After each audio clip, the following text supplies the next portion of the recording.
नमस्कार दोस्तों, जय श्री राधे। आप सभी का इस चैनल में बहुत बहुत स्वागत है। आज की वीडियो में हम जानेंगे कि लड्डू गोपाल को यदि आप बाहर लेकर जाते हैं तो किन सावधानियों का आपको ध्यान रखना है, किस तरह से लेकर जाएं, इस बारे में हम चर्चा करेंगे। दोस्तों, यदि आपको वीडियो अच्छी लगती है तो हमारे वीडियो को लाइक और शेयर करना नहीं भूलिएगा।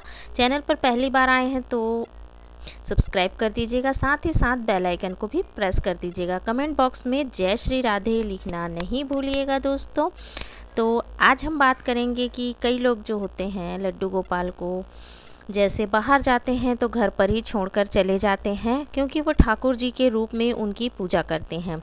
लेकिन जो उन्हें अपना सखा मानते हैं या कोई रिश्ता कायम करते हैं और उन्होंने अगर ठाकुर जी की सेवा उठा रखी है तो वो अपने ठाकुर जी को कभी भी अकेला छोड़कर नहीं जाते हैं। जहाँ जाते हैं अपने, देखिए 2-4 घंटे की बात अगर होती है तो हम ठाकुर जी को घर पर छोड़कर जा सकते हैं।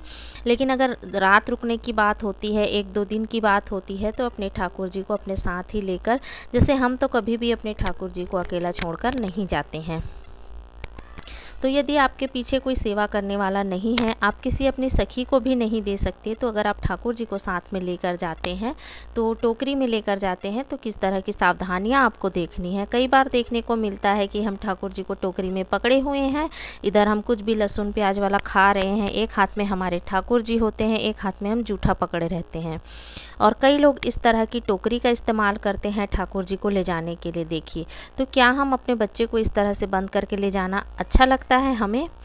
तो और बड़े बड़े ठाकुर जी होते हैं और छोटे से बास्केट में कई लोग तो 3-4 ठाकुर जी एक साथ रख देते हैं और उन्हें किसी सामान की तरह उठाकर लेकर जाते हैं।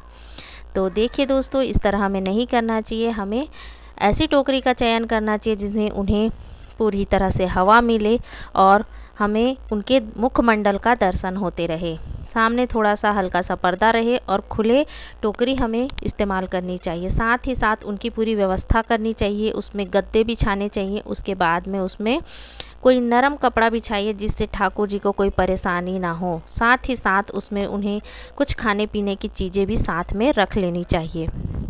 तो देखिए, हमारे ठाकुर जी तो बहुत बड़े हैं तो हम उन्हें गोद में लेकर जाते हैं। तो यदि आप गोद में भी लेकर जा रहे हैं ठाकुर जी तो आपको विशेष सावधानी रखनी है। शुद्धता के साथ ठाकुर जी को बाहर लेकर के जाइए।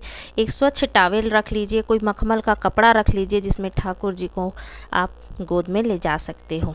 इस तरह से नहीं पकड़े कि उनका कोई अंग जो है दर्द करने लगे। जैसे हम बच्चे को पकड़ते हैं, छोटे से बालक को पकड़ते हैं, उस तरह से आपको पकड़ना है। तो हम तो अपने लड्डू को टॉवेल में लपेट कर ही पकड़ते हैं और हमारे गोविंद को भी। तो उस तरह से आप ठाकुर जी को बाहर ले जा सकते हो। साथ ही साथ आपको ये भी ध्यान रखना है, ठाकुर जी को यदि आप बाहर ले कर जा रहे हैं तो आप ऐसी जगह पर ना ले जाएं जो कि जहाँ पर आप समझ सकते हो अशुद्धता हो। जहाँ पर जैसे होटल वगैरह है, सिनेमा हॉल वगैरह है, यहाँ पर आप लेकर बिल्कुल भी ना जाएं, क्योंकि ये जो स्थान होते हैं यहाँ पर कोई भी आते जाता रहता है जो कि मांसाहार करता है, शराब वगैरह पीते हैं। तो ऐसे लोग जहाँ पर आते जाते रहते हैं तो हमारे ठाकुर जी को अशुद्धता आ जाती है। आज की वीडियो बस यहीं तक, मिलते हैं अगले वीडियो में।